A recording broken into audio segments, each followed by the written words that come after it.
ngajak saudara untuk mendiskusikan. Kemarin saya menugaskan Anda untuk membaca dan sekaligus menyampaikan dalam PPT ya, teorinya Talcott Parson ya. Silakan nanti kalau ada pertanyaan, tapi mengingat teori yang harus disampaikan untuk mata kuliah teori sosial ini sangat banyak, gitu ya, sangat banyak, maka saya berharap itu sudah Anda pahami teorinya Talcott Parson. Nanti kalau ada pertanyaan silakan ditanyakan. Pada sore hari ini saya akan beralih ke sebenarnya ada teori lain yang saya akan beralih ke teori ini ya, teori aliran konflik ya. Jadi aliran konflik itu sudah saya singgung pada awal pertemuan itu eh, ada tiga varian ya. Ada tiga varian. Varian yang pertama itu adalah teori konflik Marsian. Varian yang kedua adalah teori konflik non-Marsian. Dan varian ketiga adalah teori konflik yang neo-Marsian. Teori konflik yang Marsian yang hari ini akan saya jelaskan, itu adalah teori yang digagas oleh Karl Marx. Sementara teori konflik yang non-Marsian itu teori yang antitesis ya, sebagai antitesis dari teori Marsian ya, eh, yang nanti akan dikemukakan oleh Raab Dahrendorf ya, Raab Dahrendorf. Kemudian dari antitesis itu menghasilkan teori yang merupakan sintesis antara tesis dan antitesis itu, yaitu teori yang dikemukakan oleh Louis Althusser. Jadi Louis Althusser nanti lebih banyak melihat fungsionalisme konflik. Jadi konflik itu punya fungsi, gitu kan. Ini jalan tengah antara teori konflik yang Marsian dengan yang non-Marsian.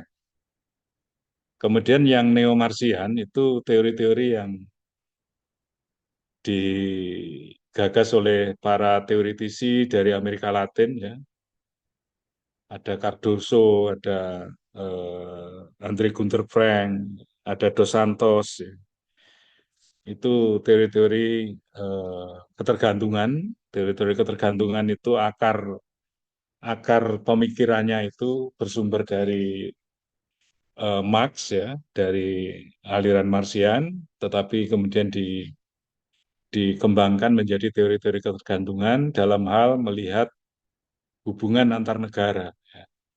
Hubungan antara negara maju dengan negara berkembang. Tiga varian itu yang ada dalam teori konflik. Eh, yang ingin saya jelaskan ini adalah teori konfliknya Karl Marx ya. Karl Marx dalam kasanah ilmu pengetahuan ya, dalam sosiologi terutama itu merupakan tokoh yang Marx itu merupakan tokoh yang sangat penting ya. Sangat penting karena dialah yang menjadi peletak dasar dari teori konflik. Jadi eh, disebut juga ini sebagai founding fathers-nya sosiologi.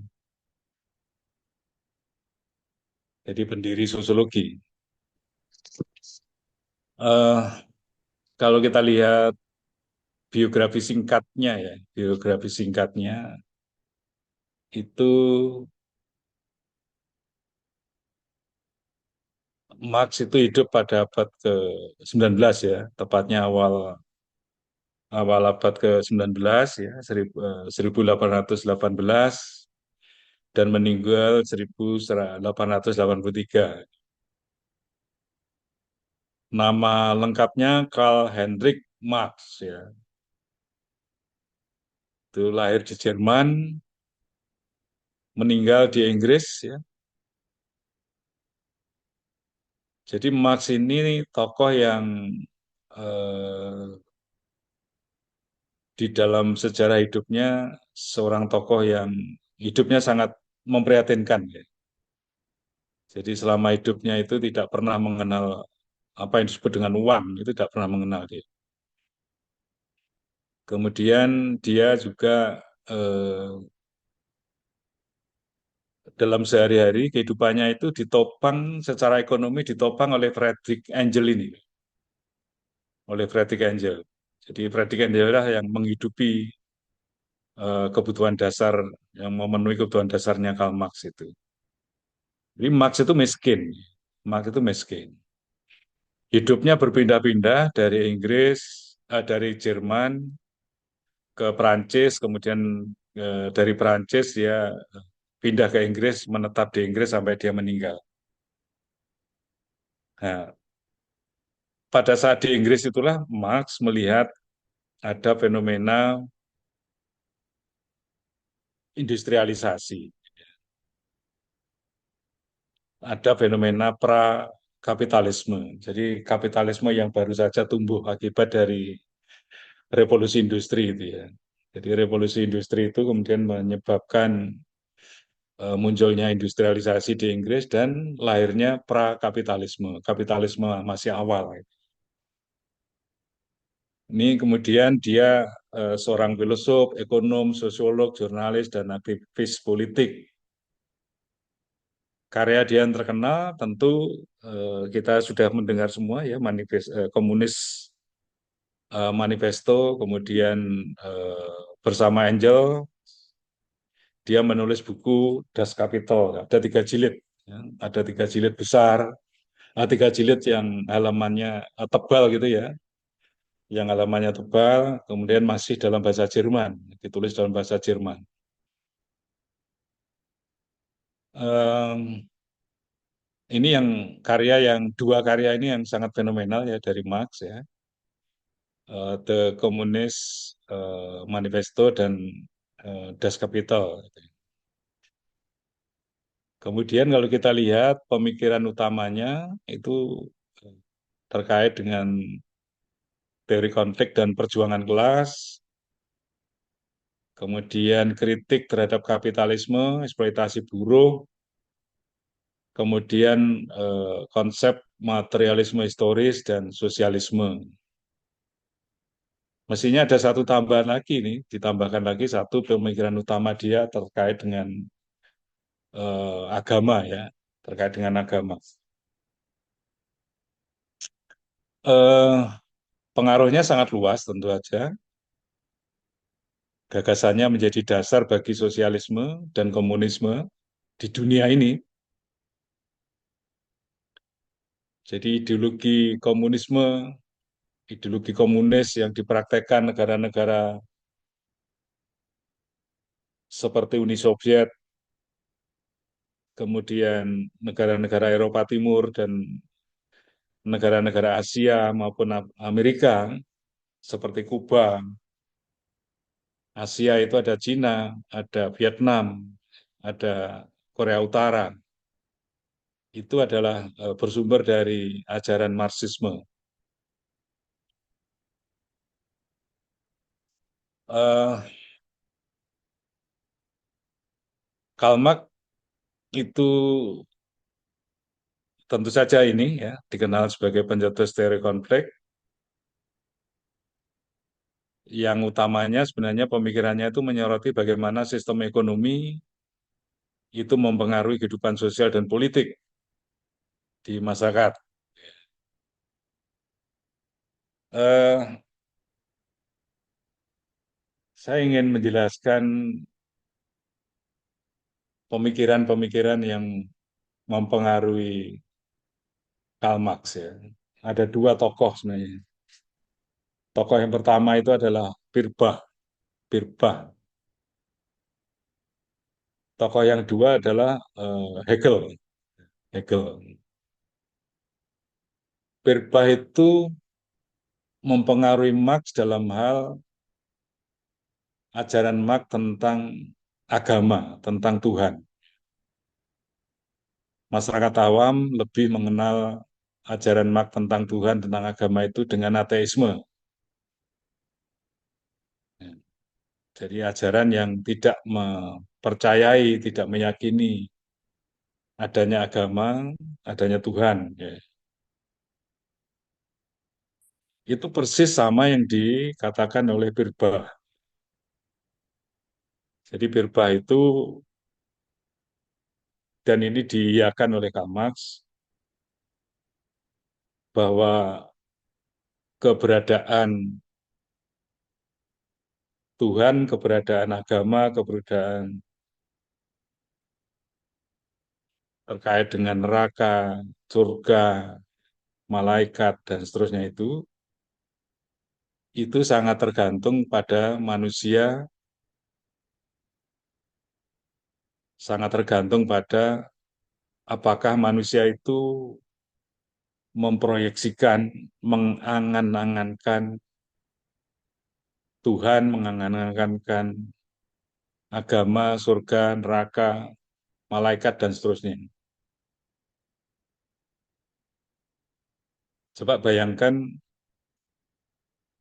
kalau eksistensi Tuhan, agama, eksistensi malaikat, surga, neraka sangat tergantung pada proyeksi manusia.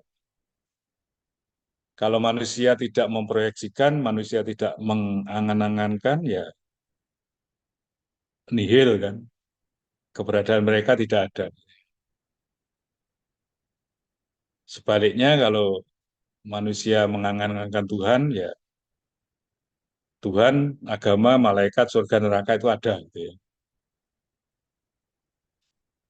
Itu diiyakan oleh Karl Marx. Itu yang kemudian menjadi sumber mengapa muncul ateisme itu. Muncul ateisme.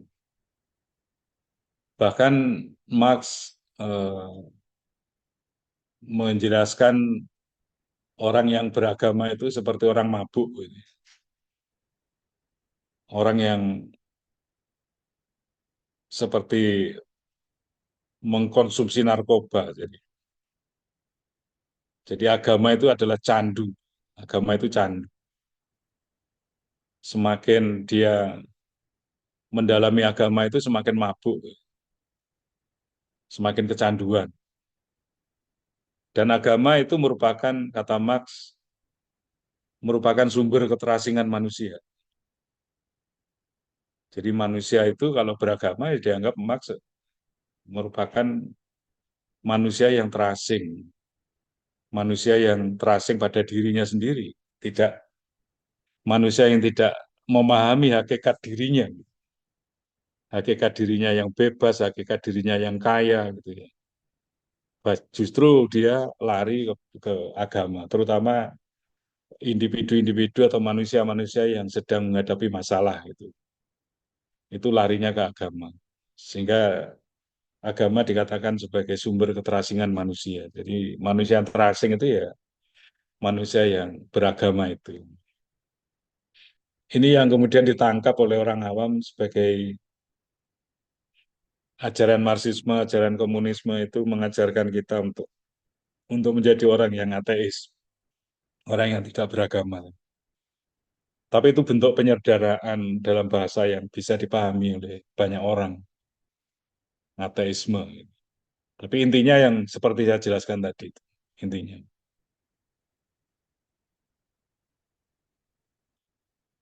Ini yang juga menjadi kekhawatiran banyak negara ya, terhadap ajaran Marxisme itu. Karena akan memberikan ancaman ya, terhadap nilai-nilai fundamental, nilai-nilai dasar apapun, ya, termasuk ideologi Pancasila misalnya. Itu akan menghadapi ancaman terkait dengan ajaran Marxisme.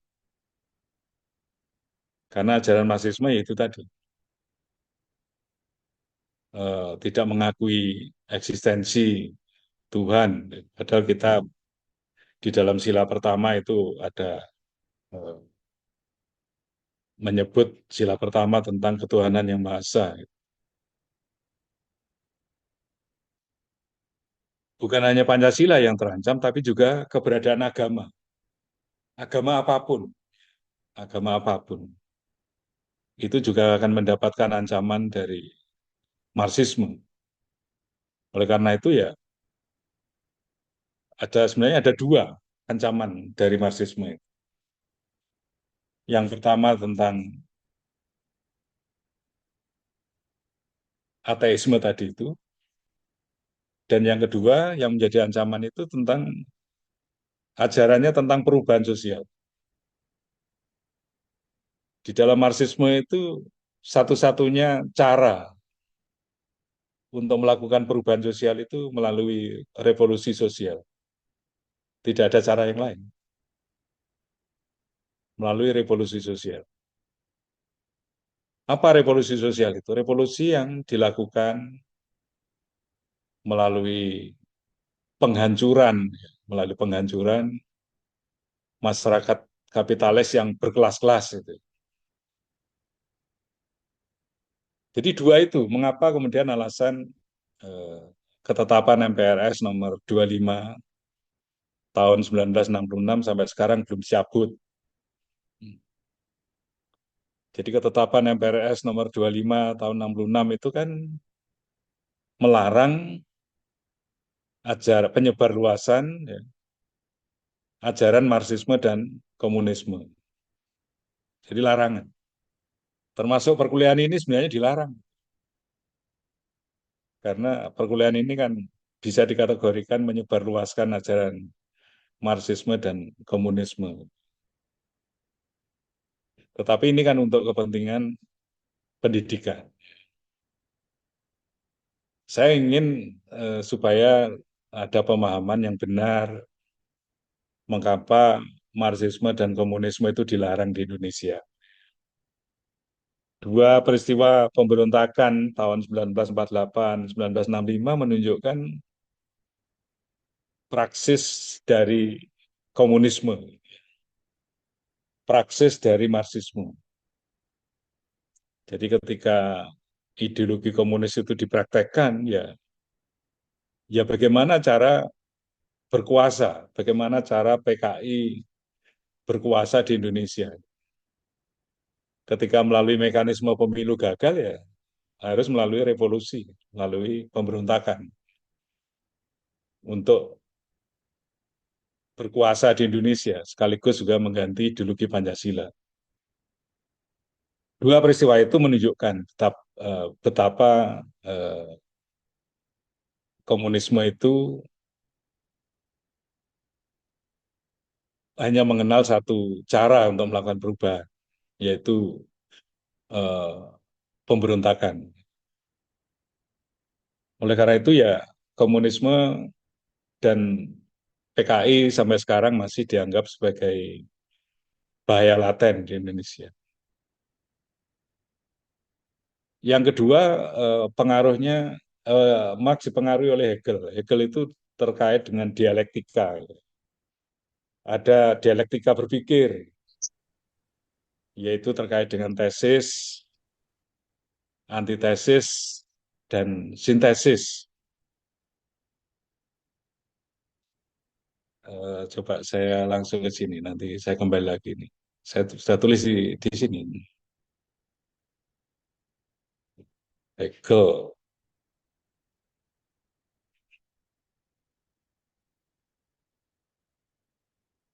Nah ini,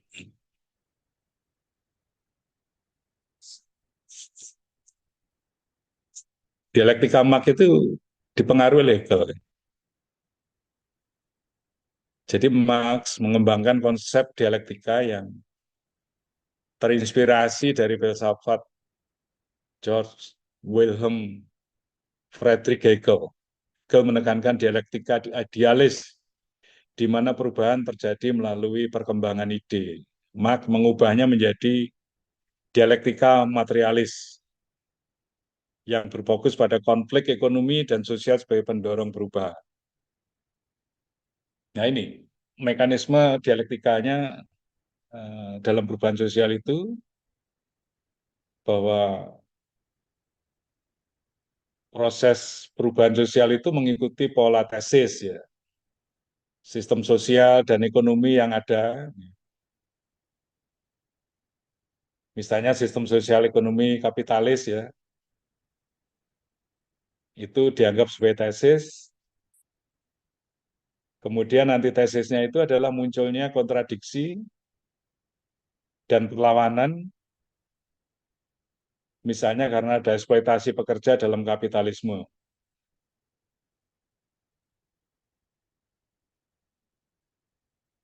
Sintesisnya apa? Terbentuknya sistem baru yang lebih maju, yaitu munculnya sosialisme, munculnya komunisme. Jadi masyarakat feodal itu sebagai tesis, kemudian antitesisnya itu adalah masyarakat kapitalis, dan sintesisnya itu adalah masyarakat sosialis atau komunis. Jadi itu yang dikembangkan oleh Marx dalam menjelaskan materialisme historis itu. Jadi dipengaruhi oleh Hegel. Jadi Hegel itu mengatakan begini, kita ini baru bisa memahami daratan kalau kita juga sekaligus memahami lautan itu sebagai antitesis. Nah, kita bisa memahami daratan itu ya itu tadi sekaligus kita pahami bahwa ada daratan dan juga sekaligus ada lautan. Itu sintesisnya. Ini eh, kerangka berpikir ini yang dikembangkan oleh Marx ya. Dan itu bagus untuk dunia pendidikan menurut saya. Jadi kita harus selalu berpikir itu dialektik. Jadi tidak berpikir hanya tesisnya saja atau berpikir hanya antitesisnya saja, tetapi juga sekali-sekali kita harus mendialektikkan antara tesis dengan sintesis, eh, tesis dengan antitesis untuk menghasilkan sintesis. Itu bagus sebagai frame ya, frame berpikir atau kerangka berpikir itu. Maka kita bisa mengadopsi apa yang dikembangkan oleh Hegel maupun yang dikembangkan oleh Karl Marx itu. Teori konflik dan pertentangan kelas memang menjadi ide utama dalam dalam teorinya Karl Marx ya. Jadi masyarakat kapitalis itu masyarakat yang menurut Marx itu masyarakat yang tidak adil, masyarakat yang penuh dengan ketimpangan. Ketimpangan dalam hal apa? Ketimpangan dalam hal kepemilikan alat-alat produksi. Jadi Marx berdasarkan akses individu pada alat-alat produksi itu, Marx membedakan atau mempolarisasi, mempolarisasi masyarakat kapitalis itu ke dalam tiga kelas. Ya.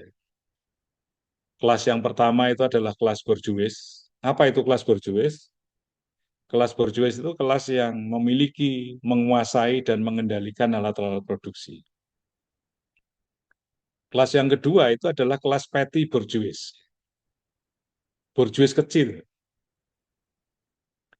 Kemudian kelas yang ketiga adalah kelas proletar. Kelas yang menjual tenaga kerjanya. Kelas yang menjual tenaganya kepada pemilik modal. Jadi bedakan antara konsep kelas dengan stratifikasi. Konsep kelas itu merujuk pada Marx. Ya. Konsep kelas itu merujuk pada Marx. Jadi masyarakat itu terpolarisasi ke dalam kelas-kelas berdasarkan pemilikan alat produksi. Tetapi kalau konsep stratifikasi sosial itu merujuk pada Max Weber. Sama-sama Marx, ya. Tapi ini Max Weber. Jadi masyarakat itu tidak terpolarisasi, ya, tidak terpolarisasi, tetapi terstratifikasi ke dalam strata-strata. Tentu saja dasarnya untuk menstratakan masyarakat itu ke dalam strata-strata sosial itu ya ada faktor ekonomi, ada faktor pendidikan, ada faktor politik, ada faktor usia, ada faktor eh, gender, dan seterusnya. Antara satu strata dengan strata yang lain itu tidak ada batas kalau stratifikasi. Tidak ada batas. Ya. Tapi kalau kelas itu ada polarisasi, itu ada batasnya. Batasnya tegas. Batasnya tegas. Ini konsep kelas dan konsep stratifikasi. Saya sekaligus untuk menjelaskan itu.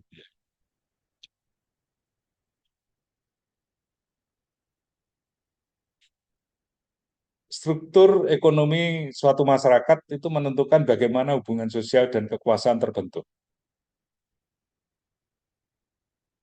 Hubungan antara kelas borjuis dengan kelas proletar itu dipengaruhi oleh struktur ekonomi.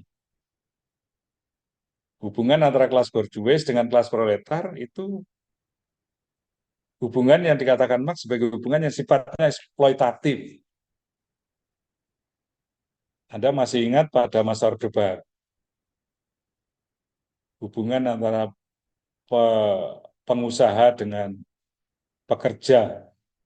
Orde Baru itu menghindari istilah buruh, ya, karena buruh itu konotasinya Marxian. Karena lebih dipilih istilah yang lebih Pancasilais gitu, dengan menggunakan istilah pekerja.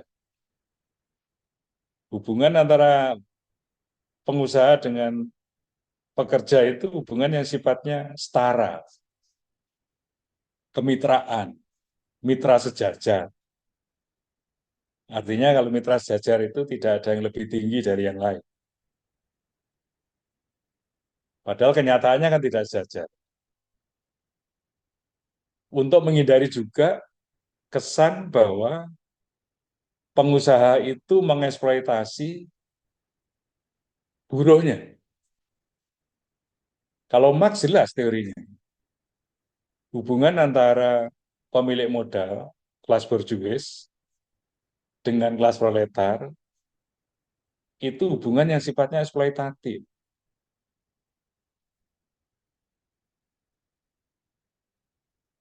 Apa yang dieksploitasi? Yang dieksploitasi itu adalah nilai lebih. Nilai lebih di Indonesia waktu itu pada masa Orde Baru juga menghindari terminologi nilai lebih, karena nilai lebih itu Marxian gitu. Akhirnya menggunakan konsep atau terminologi nilai tambah, bukan nilai lebih tapi nilai tambah. Apa nilai lebih? Nilai lebih itu selisih atau selisih antara biaya produksi dengan hasil produksi. Nanti ini slide saya share ke Anda ya. Jadi nilai lebih itu selisih antara biaya produksi dengan hasil produksi. Saya beri ilustrasi begini. Kalau seorang buruh ya, diberi upah satu hari 100.000, dia bisa menghasilkan produksi 2 juta rupiah. Mestinya kan dihitung dulu biaya produksinya berapa, kemudian biaya lain-lain berapa, keuntungan pengusaha berapa. Nah, margin itulah margin antara upah yang diberikan pada buruh dan biaya-biaya tadi itu termasuk keuntungan di dalamnya, itu disebut nilai lebih. Lah, pertanyaannya siapa yang memiliki nilai lebih? Yang memiliki nilai lebih ini seharusnya adalah kelas proletar. Tetapi Marx dengan bahasa yang kasar mengatakan kelas nilai lebih itu dirampok oleh kelas borjuis sebagai keuntungan.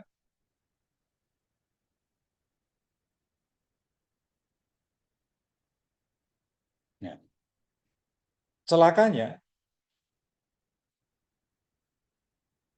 Kelas proletar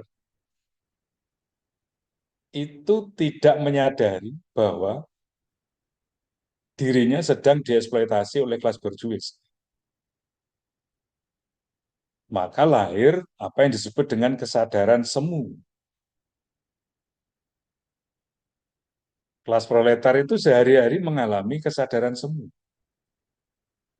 Tidak menyadari bahwa dirinya sedang dieksploitasi oleh kelas borjuis.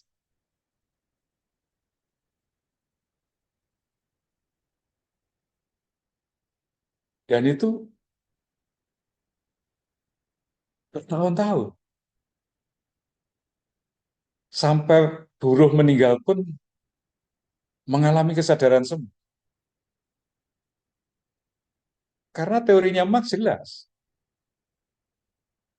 Revolusi sosial itu akan lahir jika sudah ada perubahan dari kesadaran semu menjadi kesadaran kelas. Gitu. Nah, pertanyaannya kapan buruh itu mempunyai kesadaran kelas?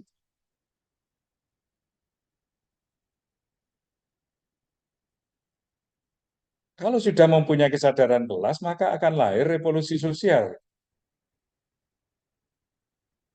Sampai sekarang belum banyak kita temukan ada revolusi sosial yang dilakukan oleh buruh yang tujuannya untuk menghancurkan tatanan masyarakat kapitalis yang berkelas-kelas gitu. Belum ada. Bukan belum ada, tapi tidak banyak kita temukan. Walaupun di Rusia pernah ada terjadi revolusi sosial. Di Kuba pernah terjadi revolusi sosial. Sudah ada best practice sebenarnya. Di Rusia pernah ada menghancurkan sistem ekonomi atau negara yang kapitalis, kemudian lahir negara komunis. Di Kuba, melalui Fidel Castro, itu juga ada best practice, ada revolusi. Tapi di negara lain, itu belum kita temukan. Fenomena terkait dengan perubahan kesadaran semu menjadi kesadaran kelas, itu sudah ada. Di Indonesia, ketika buruh itu unjuk rasa, ketika buruh itu demonstrasi, itu menggambarkan bahwa buruh sudah mengalami, sudah mempunyai kesadaran kelas. Sudah menyadari bahwa ada hak-hak yang seharusnya dia miliki, tetapi tidak diberikan oleh pemilik modal, oleh pengusaha. Maka terjadilah unjuk rasa, terjadilah demonstrasi, menuntut kenaikan upah, menuntut hak cuti, menuntut macam-macam, asuransi kesehatan, asuransi hari tua, dan seterusnya. Itu sudah ada kesadaran kelas. Nah, nanti pertanyaan besarnya, mengapa tidak terjadi revolusi? Mengapa tidak terjadi revolusi sosial? Nanti akan dijawab oleh teorinya Rabdarendorf. Mengapa tidak terjadi revolusi sosial yang dilakukan oleh buruh? Itu nanti akan dijelaskan oleh Rabdarendorf. Tidak saya jelaskan di sini. Termasuk pertanyaan, makan mengatakan bahwa masyarakat kapitalis itu seperti menggali lubang kubur sendiri. Sudah menyiapkan lubang kuburnya, tinggal kapan dimasukin gitu.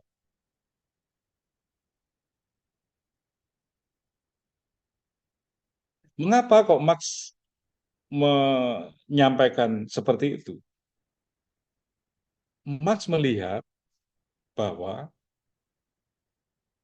di dalam masyarakat kapitalis itu ada kontradiksi-kontradiksi internal. Kontradiksi internal apa? Kontradiksi internal antara kelas borjuis dengan kelas proletar. Mengapa terjadi kontradiksi internal? Karena hubungan antara dua kelas ini adalah hubungan yang sifatnya eksploitatif. kelas borjuis mengeksploitasi kelas proletar.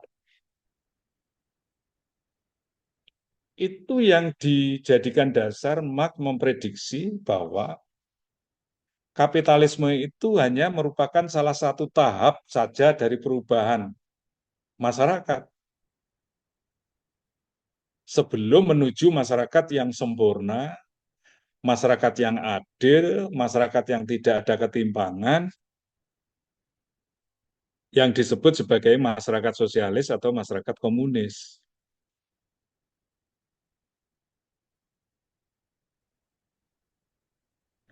Tapi kan prediksi emak gagal. Sampai sekarang itu negara-negara kapitalis tidak menunjukkan tanda-tanda akan masuk ke lubang kuburnya sendiri. Justru yang masuk ke lubang kuburnya sendiri itu negara-negara komunis.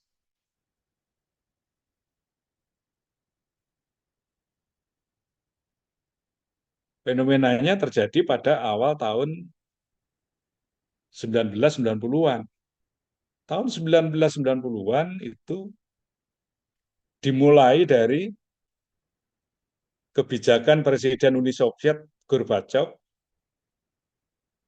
terkait dengan perestroika dan glasnost.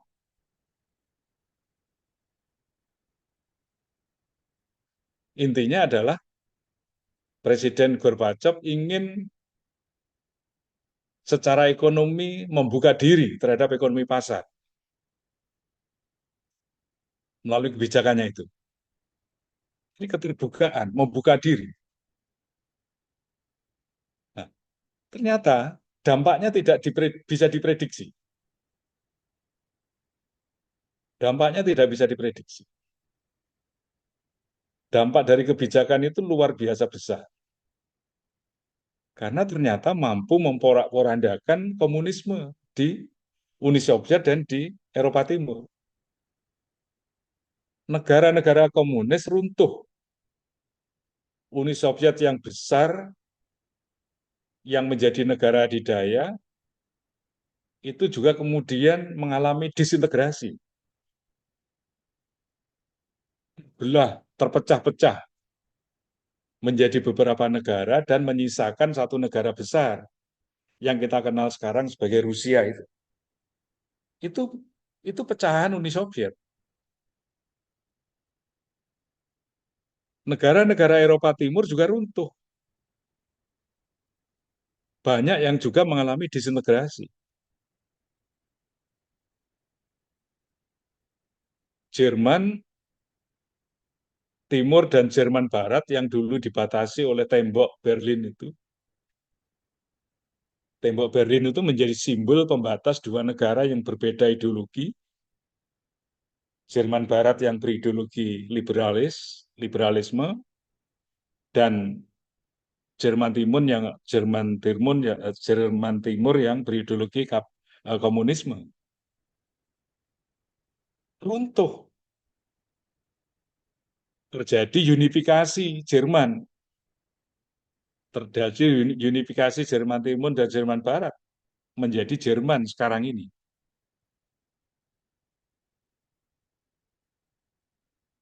Dampak yang lain yang lebih besar adalah runtuhnya ideologi komunis. Komunisme tidak lagi menjadi ideologi yang menakutkan, tidak lagi menjadi ideologi yang memberikan ancaman pada negara-negara liberalisme.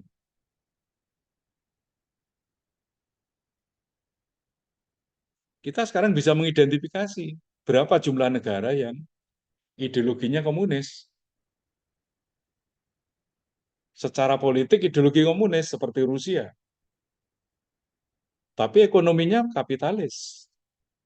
Cina secara politik ideologi komunis, tapi ekonominya kapitalis. Satu-satunya mungkin yang masih ideologinya komunis, yang sempurna, yang genuine itu ya Korea Utara itu. Korea Utara itu negara yang totaliter, negara yang otoriter, negara begitu kuat menguasai sumber daya ekonomi, sumber daya alam, itu hanya Korea Utara. Yang lain sudah semi kapitalis. Ideologi komunisme tidak lagi menjadi ideologi yang populer, sudah tidak lagi bisa menandingi kehebatan ideologi liberalisme.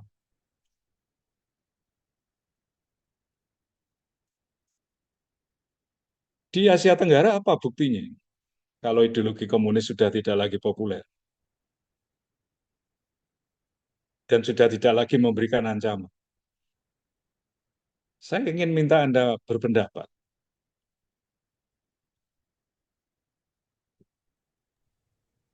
Pisahnya atau disintegrasinya Timur Timur dari NKRI.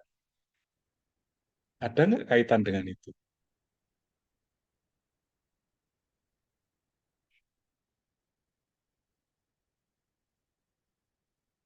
Timur Timur pada masa Presiden B.J. Habibie itu merdeka. Siapa yang menyuruh merdeka? Siapa yang berada di belakang Timur Timur untuk meminta menjadi negara yang berdaulat? Amerika dan Australia. Nah, pertanyaannya kenapa dulu Timur Timur diintegrasikan ke Indonesia? Bukan mengintegrasikan diri loh, diintegrasikan. Karena kan penuh dengan perang. Kan ada perang di situ untuk mengintegrasikan Timur Timur ke Indonesia. Perang. Nah, waktu itu Amerika, Australia minta Indonesia untuk mengintegrasikan Timur Timur ke Indonesia. Karena Indonesia punya pengalaman yang punya base yang baik, punya best practice. Masa sudah best practice menjadi baik? Gitu. Punya best practice bisa mengatasi pemberontakan PKI tahun 1948 dan 1965. Ini dianggap best practice supaya komunisme itu tidak menyebar, tidak berkembang di Asia Tenggara. Sebelum diintegrasikan ke Indonesia, Timur Timur itu oleh Amerika, oleh Australia dianggap sebagai wilayah yang itu menjadi pusat perkembangan komunisme di Asia Tenggara.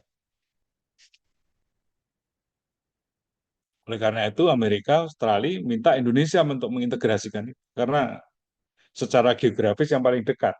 Kalau Australia jauh dibatasi lautan, Indonesia dekat, gitu. Bahkan berbatasan dengan NTT.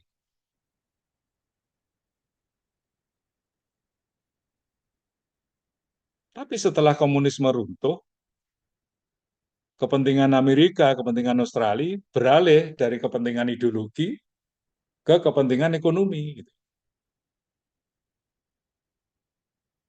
Kalau masih dikuasai Indonesia, maka mereka tidak bisa menguasai ekonomi wilayah Timur Timur itu, terutama Celah Timur. Celah Timur kan diprediksi mempunyai kandungan minyak yang besar, sumber minyak yang besar. Ternyata itu tidak seperti yang diharapkan. Lepaslah Timur Timur itu menjadi negara yang berdaulat. Jadi kepentingan ideologi Amerika selesai. Sudah. Karena Timur Timur sudah tidak dikhawatirkan menjadi basis pengembangan atau perkembangan komunisme. Ada kaitannya itu.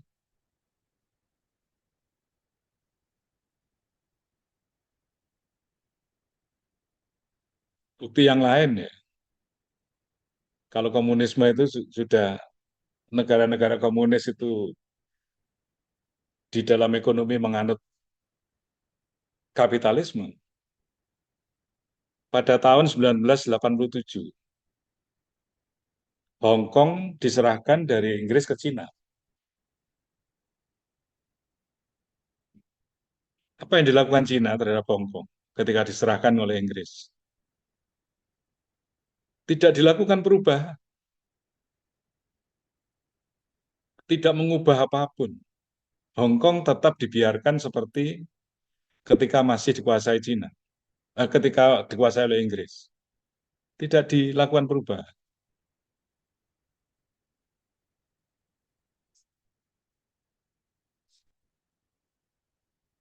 Ekonominya ya ekonomi kapitalis.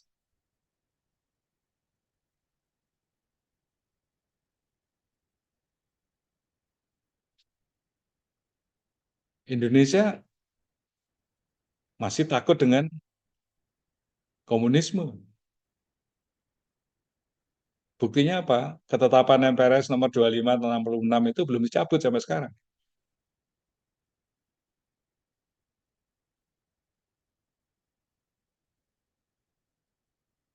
Nah, di sini kapitalisme menciptakan struktur kelas yang timpang, di mana pemilik modal semakin kaya, sementara buruh tetap miskin. Nah, ini yang dihadapi oleh Marx pada saat dia di Inggris. Jadi Marx itu dipenjara waktu menulis teori konflik ini. Tetapi di balik penjara itu dia mengamati bahwa struktur kapitalisme, kapitalisme itu menciptakan struktur kelas yang timpang. Dia menyaksikan bahwa pemilik modal, kelas borjuis itu semakin kaya raya, sementara kelas pekerja atau kelas buruh, kelas proletar itu semakin miskin. Nah, analisis Marx terhadap dampak revolusi industri itu menjadi dasar bagi teori konflik dan perjuangan kelas.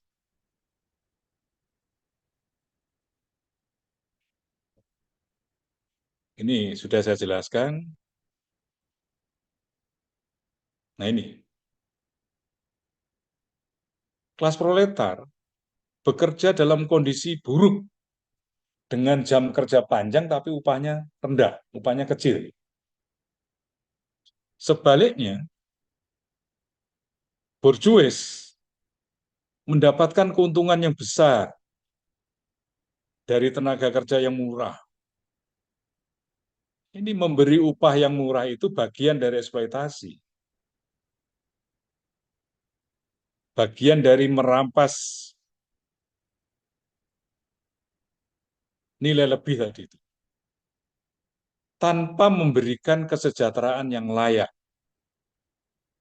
Nah, menurut Marx, eksploitasi menciptakan ketidakadilan sosial yang terus berlanjut dan hanya dapat diatasi melalui perubahan sistem ekonomi. Nah, bagaimana cara mengubah sistem ekonomi? Ini pertanyaan. Tapi saya ingin mengatakan satu hal begini.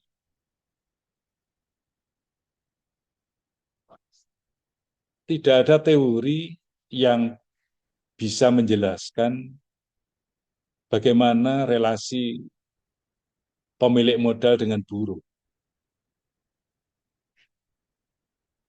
Selain teorinya Marx.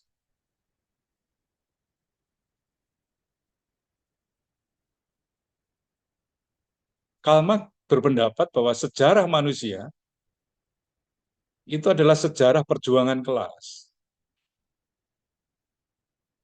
Tadi itu, karena hubungan yang eksploitatif tadi itu, maka ini menandai bahwa sejarah manusia itu ya sejarah perjuangan kelas.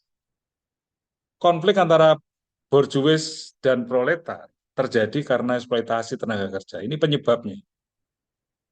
Penyebab konflik antara kelas borjuis dengan proletar itu karena hubungan yang sifatnya eksploitatif. Nah, ini menghasilkan ketimpangan yang kemudian menciptakan ketidakpuasan dan mendorong kesadaran kelas pekerja terhadap ketidakadilan.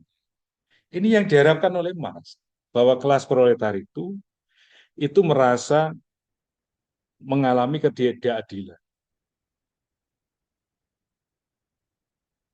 Kalau kelas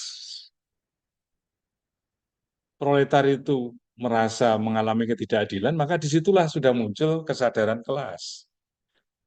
Nah, kesadaran kelas itulah yang nanti diharapkan bisa menjadi pemicu terjadinya revolusi sosial. Seiring waktu, proletar menyadari eksploitasi yang mereka alami.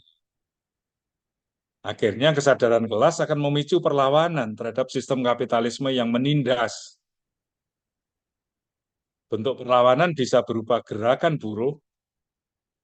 Ini seiring perkembangan waktu itu sekarang ya, bisa berupa gerakan buruh. Ini sudah kita saksikan sehari-hari. Pemogokan, buruh mogok kerja, atau tuntutan terhadap hak ekonomi dan hak sosial. Ini yang kita saksikan di Indonesia, ada fenomenanya. Nah, konflik kelas dapat mencapai puncaknya, ini menurut prediksi Marx. Ya.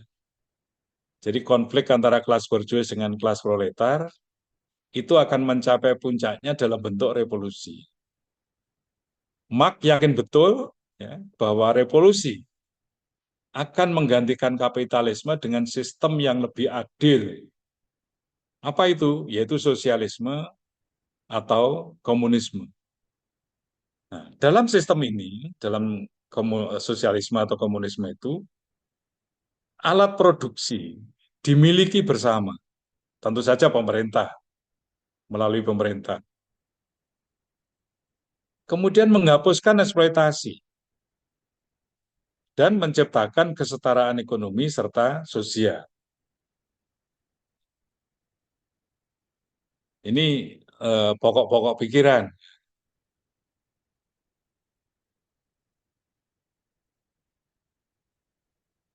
Ini saya kira sudah saya jelaskan.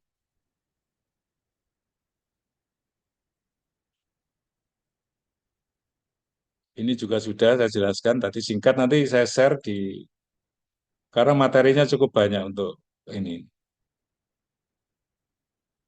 Ini konflik kelas.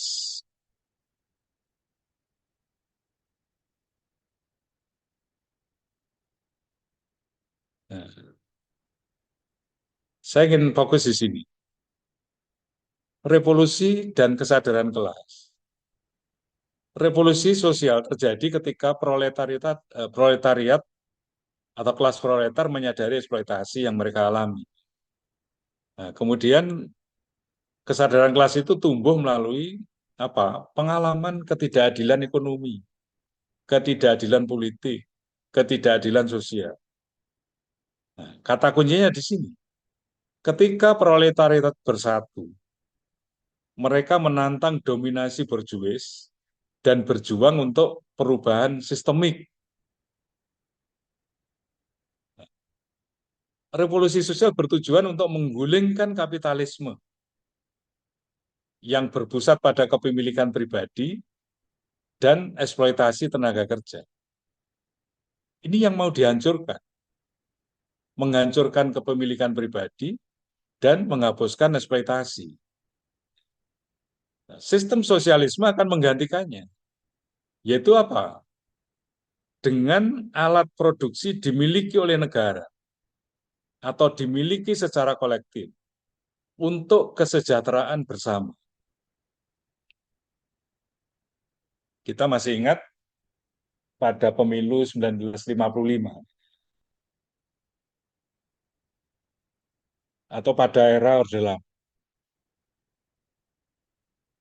Itu ada propaganda dilakukan oleh PKI supaya dia mendapatkan dukungan dari masyarakat. Kalau Anda petakan gitu ya, PKI itu basis masanya ada di Jawa Timur dan Jawa Tengah. Di Jawa Timur dan Jawa Tengah itu pun itu ada di wilayah pedesaan sebagian besar. Di perkotaan tidak banyak tertarik dengan PKI. Nah, pertanyaannya mengapa? Basis masa PKI itu ada di Jawa Timur, Jawa Tengah, di wilayah pedesaan. Karena disitulah konsentrasi kantong-kantong kemiskinan. Kaitannya dengan ini loh, konsep ini loh. Kalau PKI yang menang, alat-alat produksi itu akan dimiliki oleh negara, dan negara akan mendistribusikan kekayaan itu secara merata kepada anggota masyarakat. Nah, masyarakat awam kita menyebutnya sebagai sama rata sama rasa. Sama rata sama rasa itu konsepnya di sini. Negara mendistribusikan alat-alat produksi kepada seluruh warga negara, kepada seluruh anggota masyarakat secara lebih merata. Dan ini yang kemudian menjadi propaganda PKI waktu itu. Kalau PKI yang menang, alat-alat produksi yang dikuasai oleh setan-setan desa. Setan desa itu untuk memberi label para tuan tanah. Tanah yang dikuasai oleh para setan desa itu akan didistribusikan kepada seluruh penduduk secara merata. Ini untuk menghapus ketimpangan, untuk menghapus ketidakadilan, untuk menciptakan keadilan dan pemerataan. Itu dengan cara melakukan distribusi kekayaan yang waktu itu banyak dikuasai oleh setan-setan desa, oleh orang-orang kaya.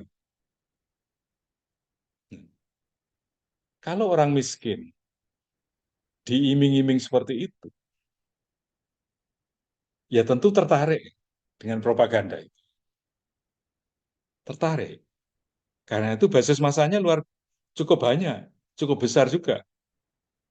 Karena ini, tentu saja juga akan menghapus eksploitasi pekerja, eksploitasi buruh. Nah, dalam tahap akhir, sosialisme akan berkembang menjadi komunisme. Apa itu? Tidak ada kelas sosial. Semua individu memiliki hak yang sama atas sumber daya. Dihapuslah kepemilikan pribadi atas alat produksi. Tidak ada kepemilikan pribadi atas alat produksi. Produksi didasarkan pada kebutuhan, bukan pada keuntungan. Masyarakat bekerja berdasarkan kebersamaan, bukan eksploitasi. Indonesia sebenarnya waktu itu semi sosialis, menjelaskan relasi antara pengusaha dengan buruh dengan pekerja itu pada konsep ini, mitra sejajar, kebersamaan, sebenarnya menghapus citra adanya eksploitasi. Revolusi sosial menjadi jalan menuju keadilan ekonomi dan keadilan sosial yang sejati. Saya tidak tahu mimpinya Mark itu apa seperti Korea Utara itu ya. Kalau Korea Utara, tapi itu mungkin menjadi kritik lah. Ketika komunisme itu dipraktekkan dalam tataran praksis menjadi negara komunis, yang kemudian tidak dikenal adanya kelas, tidak dikenal adanya kepemilikan pribadi, dan seterusnya. Tetapi kan negara melakukan penindasan akhirnya. Yang melakukan penindasan bukanlah kelas borjuis, tetapi bergeser pada penguasa.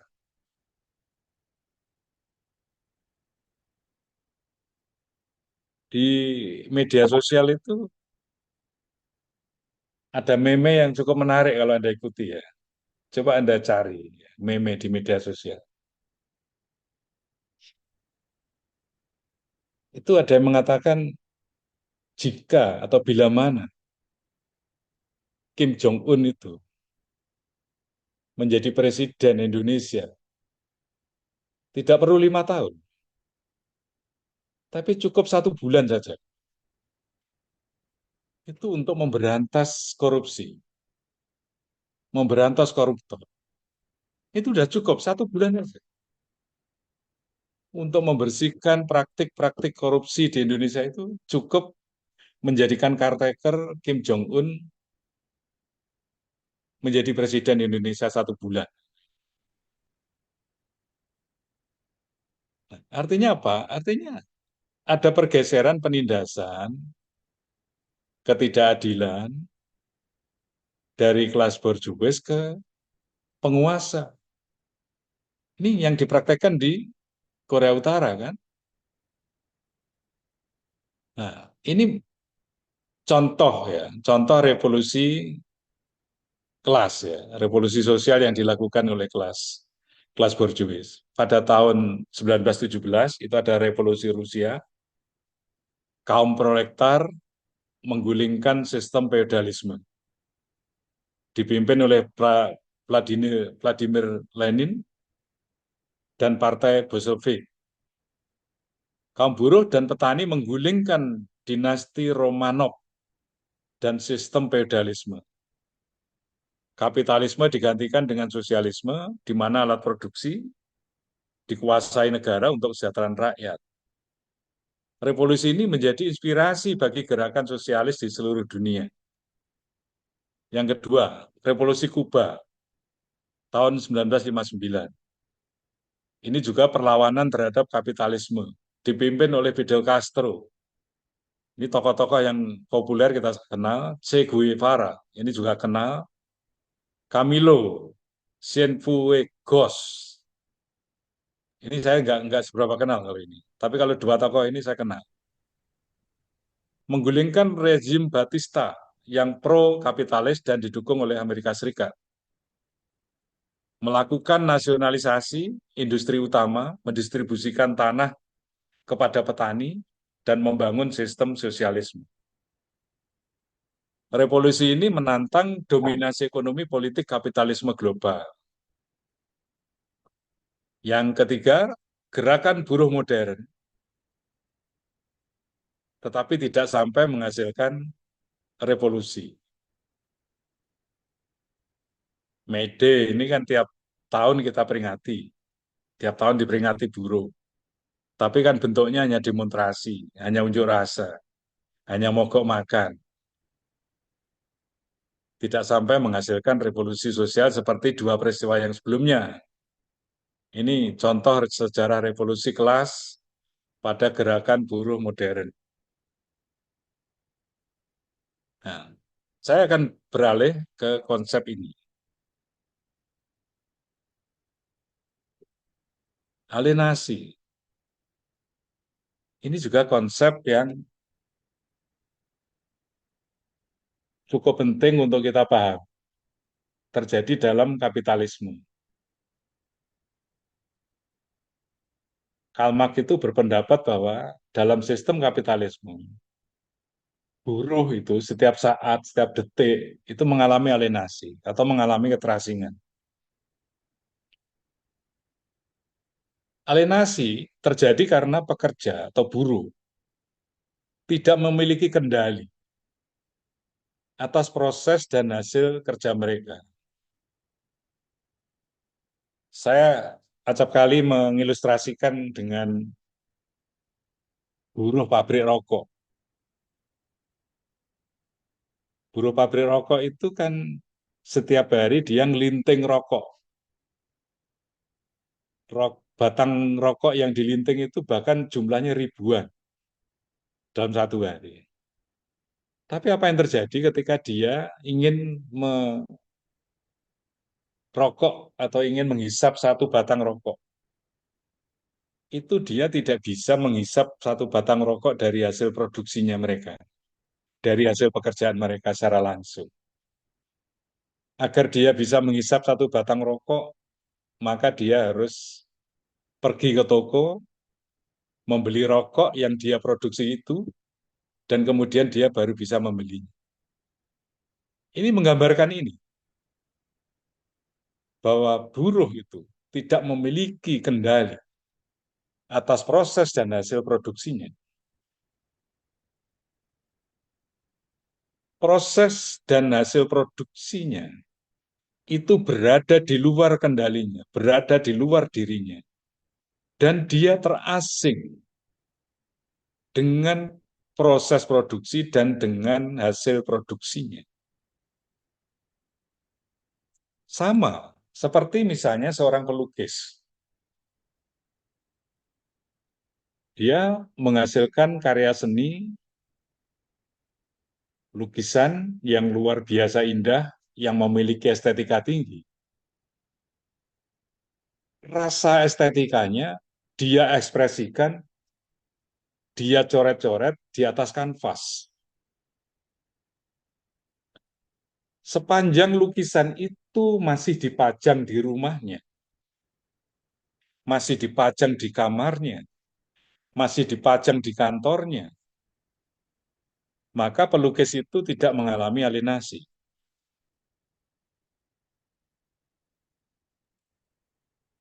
Tetapi ketika lukisan itu dijual, digantikan uang, maka disitulah mulai pelukis itu mengalami alienasi. Alienasi tidak hanya pada lukisan itu, tapi juga mengalami alienasi pada dirinya sendiri, pada proses membuat lukisan itu. Akhirnya apa? Di sini, sistem kapitalisme menjadikan manusia sekedar alat produksi, bukan individu yang memiliki kebebasan, bukan individu yang memiliki kreativitas.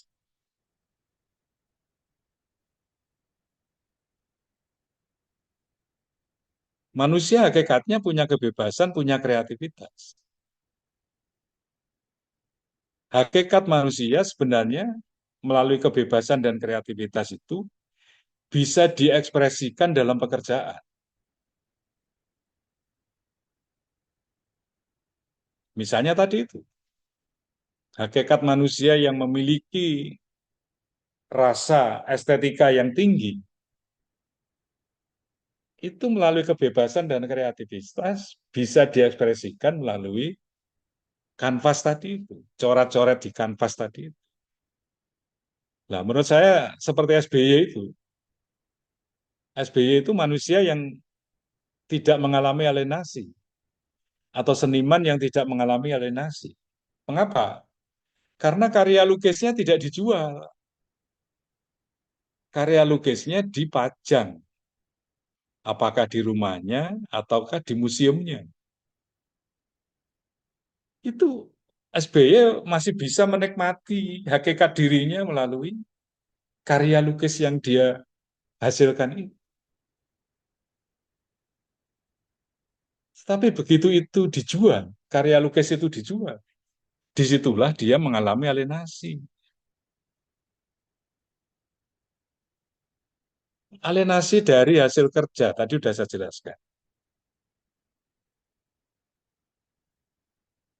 Hasil kerja mereka menjadi milik pemilik modal. Buruh rokok gudang garam itu, yang jumlahnya ratusan ribu, itu adalah menurut Marx, itu adalah orang-orang yang mengalami alienasi. Karena apa? Hasil kerja dia, yang itu merupakan ekspresi dari hakikat dia sebagai manusia, itu menjadi milik borjuis yang menjualnya untuk keuntungan pribadi. Nah, apa yang didapatkan oleh pekerja? Yang didapatkan pekerja hanya upah. Nah, selain dia hanya mendapatkan upah, nilai lebihnya dieksploitasi oleh kelas kapitalis. Jadi kondisi buruh itu memprihatinkan. Bukan hanya sekedar dia bekerja di lingkungan yang buruk, bukan sekedar dia mendapatkan upah yang rendah, bukan sekedar dia mengalami eksploitasi, tapi dia juga mengalami alienasi. Betapa buruknya kondisi buruh itu, betapa memprihatinkannya buruh itu mengalami apa yang saya jelaskan tadi. Alienasi dari proses kerja dan sesama pekerja. Dari proses kerja, pekerjaan menjadi monoton. Setiap hari buruh ya hanya ngelinting rokok, sebatang rokok, dan ribuan rokok. Kemudian terfragmentasi, tidak bermakna. Cobalah kita sekali-sekali mengalami atau berempati bagaimana kita menjadi seorang buruh. Pekerjaannya kan monoton seperti itu. Buruh linting ya pekerjaannya melinting rokok ribuan batang. Maknanya melinting apa tidak jelas. Nah, alienasi dari sesama pekerja, persaingan antar buruh, itu justru memperlemah solidaritas, menciptakan keterasingan sosial. Setiap buruh mengalami keterasingan. Jika itu dialami semua orang, maka keterasingan sosial ini yang terjadi. Memperlemah solidaritas, karena terjadi persaingan antar buruh. Persaingan dalam menjadi buruh yang terbaik, persaingan dalam untuk mendapatkan upah yang lebih besar, persaingan untuk mendekati pengusaha, dan seterusnya. Hubungan antara pekerja lebih bersifat kompetitif daripada kolaboratif. Ini sifat kapitalisme, persaingan bebas kan. Prinsipnya kan kapitalisme itu kan persaingan bebas. Siapa yang survive, itulah yang akan siapa siapa siapa yang memenangkan persaingan, dialah yang survive. Alienasi dari potensi diri. Pekerja akan kehilangan kreativitas, kehilangan kebebasan karena hanya menjalankan tugas yang ditentukan oleh pemilik modal. Jadi diposisikan seperti mesin. Buruh itu seperti mesin. Kamu hanya mengerjakan linting rokok. Kamu hanya mengerjakan kemasan sesuai dengan yang sudah ditentukan. Linting rokok pakai mesin ya seperti itu. Kemasan rokok ya seperti itu. Tidak ada kreativitas. Misalnya buruh, ini kemasannya saya tambahi seperti ini, tidak boleh. Kebebasannya direkekang. Nah ini kemudian potensi individu tidak berkembang akibatnya. Karena mereka hanya dianggap sebagai alat produksi. Sama dengan mesin, sama dengan bahan mentah. Ini prihatin ini, tidak manusiawi di sini. Karena buruh hanya salah satu faktor alat produksi. Marx meyakini bahwa penghapusan kapitalisme itu dapat mengembalikan manusia pada kerja yang bermakna dan bebas. Bisa penghapusan kapitalisme itu bisa mengembalikan hakikat manusia yang sesungguhnya, yaitu makhluk yang bebas dan makhluk yang kreatif.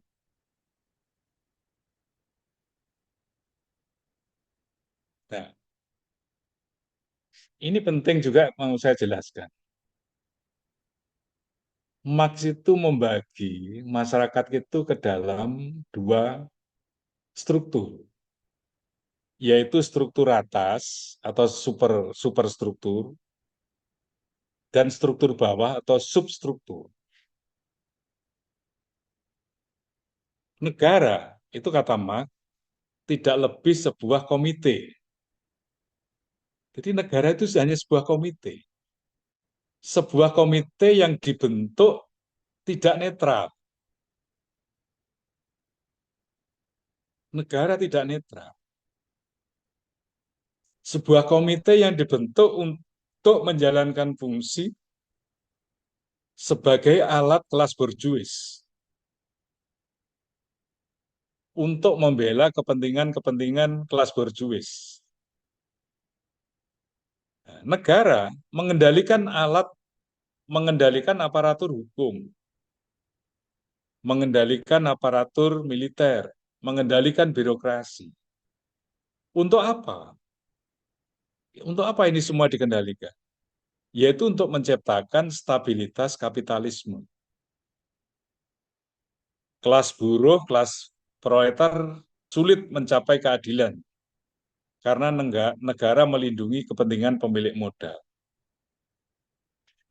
Ada satu skripsi yang ditulis oleh mahasiswa bimbingan saya. Ini untuk menunjukkan ini, bagaimana hubungan antara kelas borjuis dengan negara. Bagaimana hubungan antara substruktur dengan superstruktur.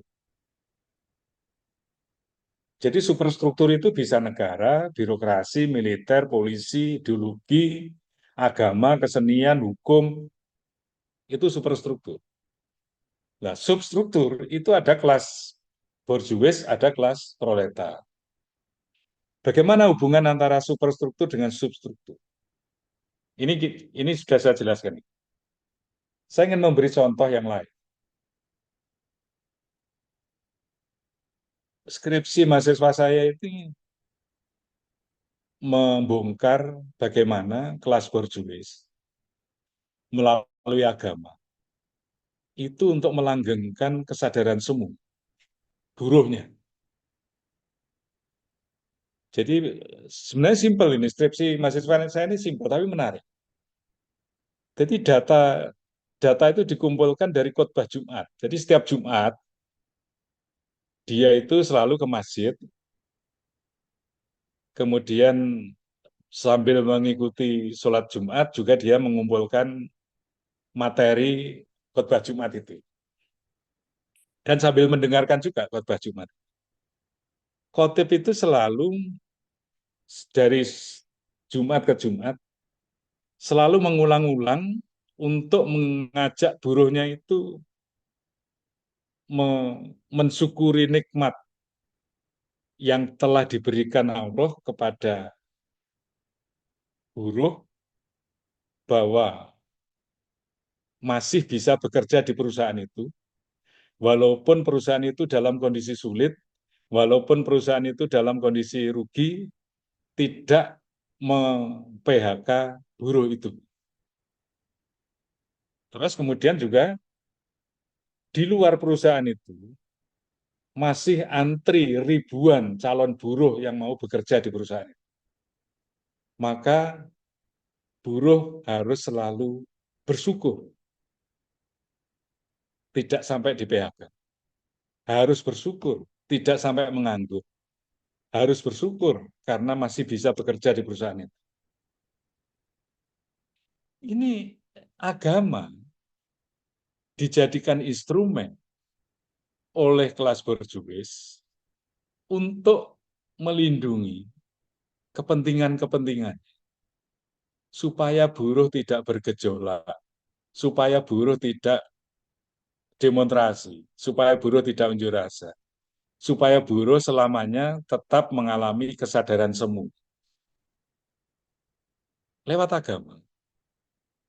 Contoh lain, kalau terjadi demonstrasi buruh, pertanyaan saya, kira-kira polisi berada di pihak yang mana?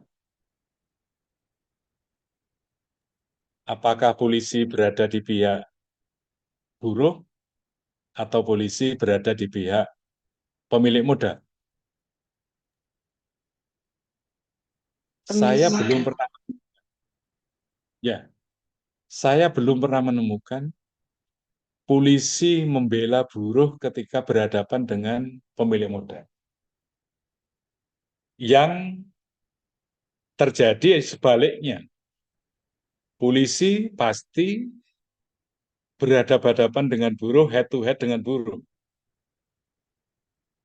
Karena argumennya adalah perusahaan itu adalah aset nasional yang harus dilindungi. Perusahaan punya kontribusi penting untuk pertumbuhan ekonomi. Perusahaan punya kontribusi penting untuk pendapatan nasional. maka harus dilindungi. Nah, pertanyaannya, buruh itu apa bukan aset nasional? Buruh itu juga aset nasional, tetapi tidak dipihak, tidak dibela. Karena ini,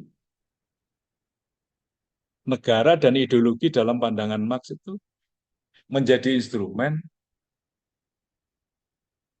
kelas borjuis untuk melindungi kepentingan-kepentingannya.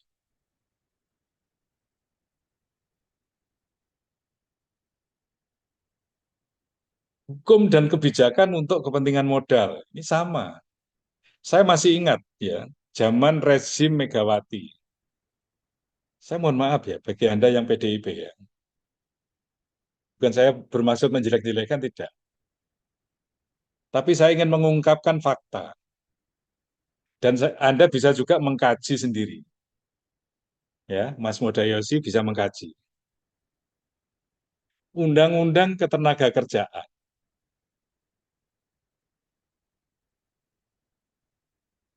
itu dilahirkan pada rezim Megawati. Waktu itu PDIP mengklaim diri sampai sekarang sebagai partainya Wong Cilik. Buruh itu Wong Cilik atau Wong besar? Wong Cilik kan. Salah satu pasal di dalam undang-undang itu adalah mengatur tentang outsourcing. Apa implikasi, apa dampak pasal outsourcing terhadap kesejahteraan buruh? Outsourcing itu mengakibatkan buruh tidak punya masa kerja. Masa kerja buruh itu paling lama 1 tahun. Karena 1 tahun akan dievaluasi, kemudian kalau dibutuhkan diperpanjang, kalau tidak dibutuhkan dirumahkan. 1 tahun saja. Karena tidak punya masa kerja, maka tidak punya karir. Melalui undang-undang ini, buruh tidak mungkin menjadi supervisor. Melalui undang-undang ini, buruh tidak mungkin menjadi manajer. Jangankan supervisor, jangankan manajer. Buruh tidak akan menjadi karyawan tetap. Karir buruh habis karena pasal outsourcing. Dan pengusaha tidak mau berhubungan langsung dengan buruh. Dia hanya mau berhubungan dengan perusahaan penyedia tenaga kerja.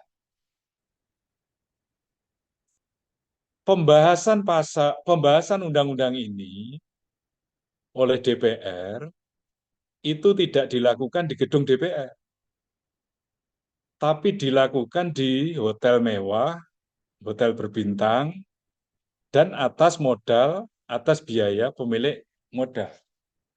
Apa kepentingannya? Kepentingannya ini salah satunya tadi diwujudkan dalam pasal outsourcing.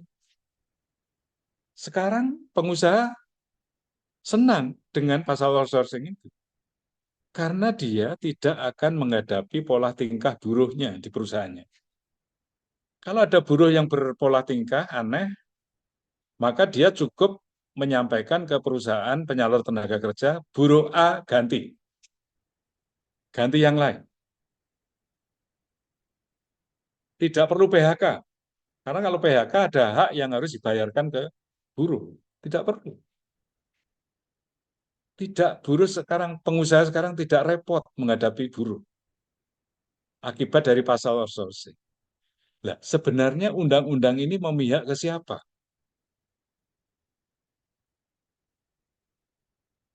Partai ini memihak ke siapa? Penguasa ini memihak ke siapa? Suprastruktur jelas oleh Marx diteorikan. Memihak pada kelas borjuis. Dan itu bukti empirisnya banyak loh. Saya menunjukkan tadi itu loh. Bukti empirisnya banyak.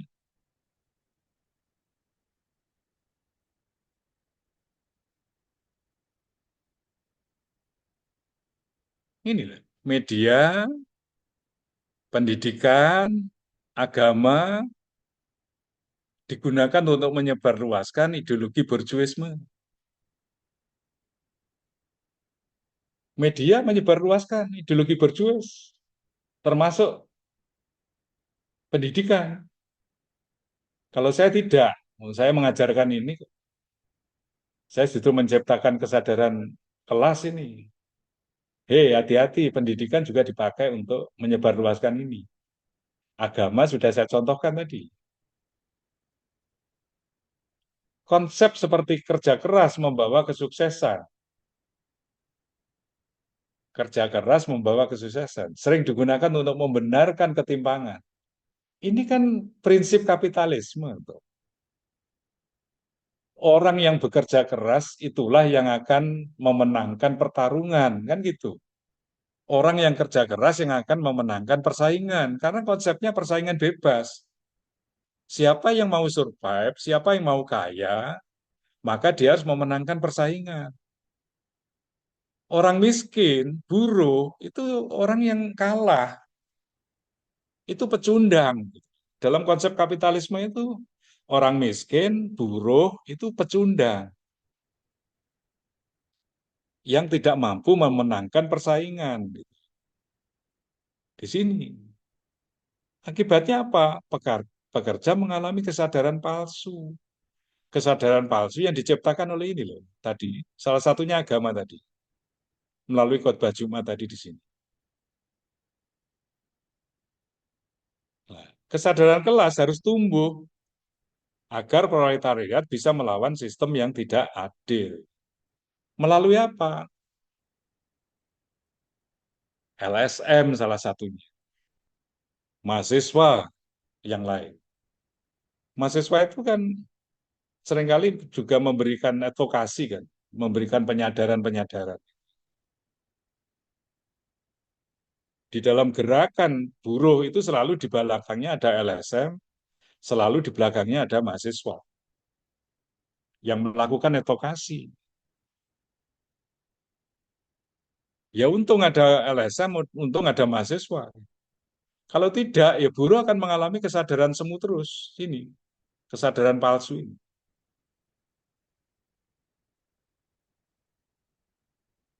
Nah, ini kritik terhadap kapitalisme. Dalam kapitalisme, proletariat itu dipaksa menjual tenaga kerja demi bertahan hidup. Upah yang diberikan jauh lebih rendah dibandingkan nilai yang mereka hasilkan. Di sini ada konsep ini, surplus value. Pekerja mengalami jam kerja yang panjang, kondisi buruk, ketidakpastian kerja, sementara pemilik modal semakin kaya.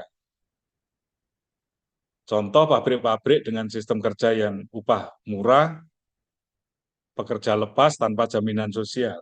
Zaman Orde Baru, ini menjadi marketing loh. Ini menjadi marketing loh, upah murah. Ayo, investor asing datang ke Indonesia karena pekerja di Indonesia itu upahnya murah, sumber daya alam melimpah. Ini menjadi bahan materi marketing. Akhirnya ya oleh pekerja, oleh pemilik modal dibayar murah sungguhan sesuai promosinya kan. Nah, ini saya cepat aja karena ini sudah mendekati maghrib. Nah, ini yang penting ini, yang penting kritik terhadap teorinya Marx. Sebenarnya ini tugas tugas Anda ini. Saya kan menyampaikan kalau mahasiswa S2 itu selain memahami teori juga harus bisa melakukan kritik terhadap teori itu. Tapi tidak apa-apa lah saya sampaikan. Tidak semua perubahan sosial terjadi melalui revolusi. Ini kenyataannya ya. Ada konsep pembangunan, ada konsep reformasi, kan? Ada konsep transformasi. Kan itu semua perubahan sosial kan? Tidak hanya semata-mata revolusi kan? Bahkan revolusi itu di dalam masyarakat sekarang malah dihindari kan konsep itu. Tidak ada yang menggunakan konsep revolusi. Kecuali Jokowi menggunakan konsep revolusi mental. Marx menekankan bahwa perubahan sosial terjadi melalui konflik kelas dan revolusi. Namun, banyak perubahan terjadi secara evolusioner. Ini ada reformasi, ada kebijakan, ada pembangunan, ada transformasi. Contoh negara-negara seperti Swedia, Jerman berhasil mengurangi ketimpangan ekonomi tanpa revolusi, tetapi melalui negara kesejahteraan. Ini ada konsep welfare state.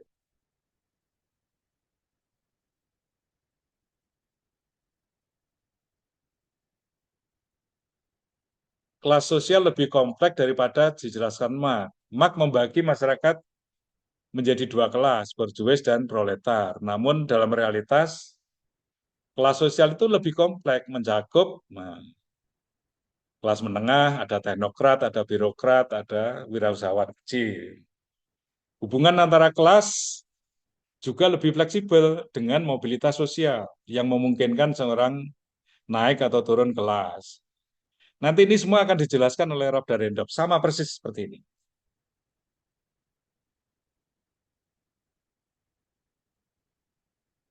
Perjuangan buruh, gerakan sosial masih berlanjut. Serikat pekerja, protes anti kapitalisme dan gerakan keadilan terus berkembang. Ini membuktikan bahwa teori Marx tetap relevan dalam memahami dinamika. Ini kelebihannya, ini kelebihan teori Marx, relevansinya.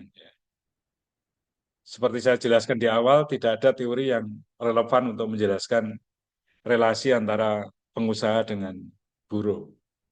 Nah, Marxisme di Indonesia, nah ini gerakan buruh di Indonesia, kemudian Serikat Islam Merah dan Partai Komunis Indonesia, Serikat Pekerja, Aksi Mogok, ini di Indonesia prakteknya, praksisnya di Indonesia.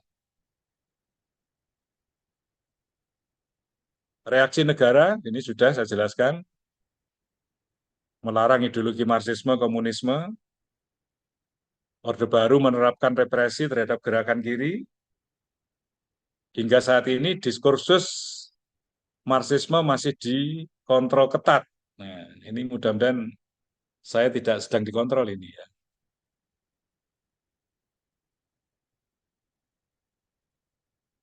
Peran ekonomi rakyat dalam mengurangi eksploitasi kelas alternatif terhadap kapitalisme di Indonesia adalah ekonomi rakyat berbasis koperasi dan gotong royong. Ini sintesis antara kapitalisme dan komunisme itu di Indonesia bentuknya ini, koperasi ini, ekonomi kerakyatan. Itu itu itu sintesisnya. Saya kira itu kuliah dari saya pada sore hari ini. Silakan, saya buka ada pertanyaan, silakan.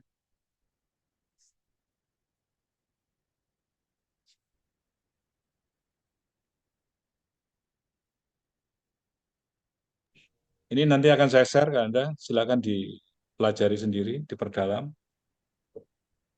Baik, terima kasih Pak. Mohon izin pertanyaan. Ada pertanyaan? Dari saya Pak, suara saya apa cukup Ya, jelas Pak? silakan. Hah?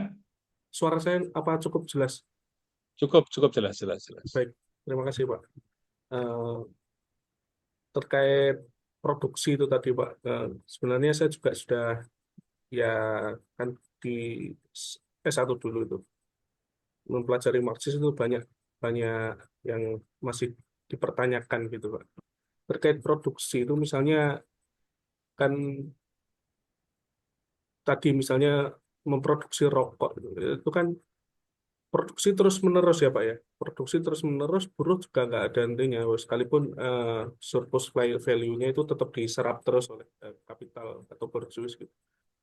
Apa yang terjadi misalnya ketika overproduksi gitu Pak, apakah barangnya itu nanti di pasaran itu seperti apa, terus kemudian relasinya dengan dunia sosial itu seperti apa gitu Pak. Apakah Marx juga menjelaskan sampai sana Pak sebenarnya Pak? Apa? Kalau produksi apa? Overproduksi Pak, overproduksi. Open produksi. Apa maksudnya open produksi? Over, mohon maaf, over. Over, over. Iya kan, pabrik itu kan bekerja terus menerus ya Pak ya. Ya, Ya, jadi barangnya diproduksi terus gitu. Kan misalnya tidak memenuhi pasar kan, tapi tetap diproduksi supaya aktivitas industri ini terus berjalan gitu kan, Pak. Nah, kira-kira bagaimana itu? Apa yang terjadi di industri atau mungkin secara teori Mark memberikan tanggapan lebih terkait hal tersebut, Pak? Overproduksi ya, overproduksi artinya dia memproduksi lebih dari yang dia targetkan gitu ya. Oke, Pak. Itu kalau kalau kalau dari sisi kapitalisme kan jelas ya, overproduksi itu akan menurunkan harga karena akan menambah supply gitu ya. Itu akan menurunkan harga gitu. Tetapi Marx sebenarnya tidak sampai menjelaskan bagaimana proses produksi itu. Ya. Marx hanya membatasi, bukan membatasi, tapi Marx hanya fokus pada menjelaskan bagaimana relasi antara pemilik modal dengan atau relasi antara kelas borjuis dengan kelas proletar. Ya. Jadi tidak sampai melakukan kajian ekonomi terkait bagaimana kalau negara itu, apa kalau perusahaan itu melakukan overproduksi. Itu tidak sampai dijelaskan ke sana. Tapi saya tidak tahu juga ya, mungkin ada penjelasan-penjelasan yang saya belum belum baca ya. Saya belum baca, tetapi dari hasil bacaan saya memang Mark tidak sampai menjelaskan tentang apa yang Anda tanyakan itu. Tapi kalau dari sisi penjelasan teori ekonomi ya tentu overproduksi itu akan menambah supply ya, sementara demand-nya tetap, maka itu akan mempengaruhi harga produksi atau harga komoditas di pasar itu menjadi menjadi semakin turun gitu ya. Itu kalau kalau overproduksi dari penjelasan apa teori ekonomi kan begitu. Itu ya Mas Mas Modayosi. Oke. Tapi Silakan yang lain. Hmm? boleh Gimana? Mungkin melanjutkan ya, Pak? Anda punya pendapat? Oke, silakan. Oke. Saya pernah ingat itu kayak ada semacam pemberhalaan pemberhalaan komoditi itu, Pak. Itu dari Marx juga, tapi saya agak-agak lupa. Pemberapa? Pemberapa? Pemberhalaan, Pemberhala. ya Oh, diberhalakan, dipuja gitu. oh, Apakah itu kaitan, pemujaan. nggih, apakah itu kaitannya dengan overproduksi terus kemudian hal itu sebenarnya berkembang pada tahap orang itu memiliki barang lebih dari satu model gitu. Misalnya sepatu gitu, Pak. Sepatu akhirnya berkembang ada sepatu untuk formal, sepatu non formal, sepatu Hmm. olahraga dan sebagainya. Jadi Ya, akhirnya dalam pengaruhnya di masyarakat itu terkait semacam apa gaya hidup gitu, Pak. ya, ya, ya. Itu, ya, ya. Bergeser dari Marx ke Max Weber gitu ya. Eh, jadi ya bisa saja karena kan kalau kita menggunakan teori kapitalisme itu kan selera kita ini kan dibentuk oleh pasar ya. Selera kita dibentuk oleh pasar. Jadi asap kali apa yang kita konsumsi, apa yang kita beli itu seringkali bukan menjadi kebutuhan kita, gitu. Tapi karena selera kita dibentuk oleh pasar dan bahwa kemudian di masyarakat itu juga ada kebutuhan-kebutuhan terkait dengan status sosial begitu ya akhirnya seperti yang Anda sampaikan tadi itu. Jadi membeli komoditas, membeli barang itu berdasarkan bukan berdasarkan kebutuhan tapi berdasarkan keinginan untuk ya mungkin kebutuhannya eh, bukan keinginan tapi kebutuhannya terkait dengan prestis dan gengsi. Ya. Jadi kebutuhannya itu sudah bergeser. Kalau orang miskin itu kan kebutuhan dasar itu yang dibutuhkan ya, pangan, papan, sandang gitu ya, pendidikan, kesehatan. Tapi bagi masyarakat strata sosial menengah atas itu ada kebutuhan kalau menurut teorinya Abraham Maslow itu aktualisasi diri itu loh. Jadi kebutuhan yang paling puncak, yang paling tinggi itu dari semua kebutuhan itu adalah aktualisasi diri. Maka untuk menunjukkan atau mengaktualisasikan dirinya bahwa dia orang kaya itu ya dengan cara mempertontonkan kalau menurut teorinya Thorsten Veblen itu mengkonsumsi secara menyolok mata. Jadi mempertontonkan gaya hidup, mempertontonkan pola konsumsinya, mempertontonkan bagaimana dia membelanjakan uang secara menyolok mata, dipamer-pamerkan gitu loh, dipamer-pamerkan gitu. Itu yang apa yang terjadi ya dari apa yang Anda tanyakan itu saya kira. Terus Anda kan memberi label memberhalakan komoditas itu. Jadi orang ya apa begitu begitu mendambakan, begitu menyembah-nyembah produk atau komoditas yang dihasilkan oleh masyarakat kapitalis itu demi status sosialnya, demi prestis dan gengsinya. Ini bahkan kan bisa jadi belanja itu seperti menjalankan ritual agama gitu ya. Jadi kalau kalau orang menjalankan ritual agama, misalnya umroh atau haji itu kan tawaf gitu ya, mengelilingi Ka'bah gitu ya. Nah ini sama kita juga tawafnya di mall gitu ya, tawaf di mall, mengelilingi mall gitu. Seperti itulah kita ritualnya itu sama kok ritual agama sama ritual eh, apa dalam dunia kapitalisme, dalam dunia hedonisme itu. Saya kira itu ya Mas Modayosi ya. Ya, terima kasih Pak. Hmm. Kalau nggak ada yang lain saya kiri ya karena sudah mendekati maghrib. Ini saya nanti harus harus berbuka puasa di mobil ini kalau ada. Insya Allah ada minuman, nggak ada makanan. eh Ya, kita sudah saya share ini ya, sudah saya share PPT-nya. Silahkan dibaca sendiri. Minggu depan insya Allah saya akan menjelaskan terkait dengan dua teori ya, yaitu teori konflik non-Marsiannya Rabdarendorf dan teori fungsionalisme konfliknya Louis Althusser itu. Saya kira itu yang bisa saya sampaikan. Sampai bertemu lagi minggu depan. Assalamualaikum warahmatullahi wabarakatuh. Waalaikumsalam Waalaikumsalam. warahmatullahi Waalaikumsalam wabarakatuh. warahmatullahi Terima kasih, wabarakatuh. Pak. Terima kasih, Terima kasih, Pak Pak. Suto. Sehat selalu, Pak.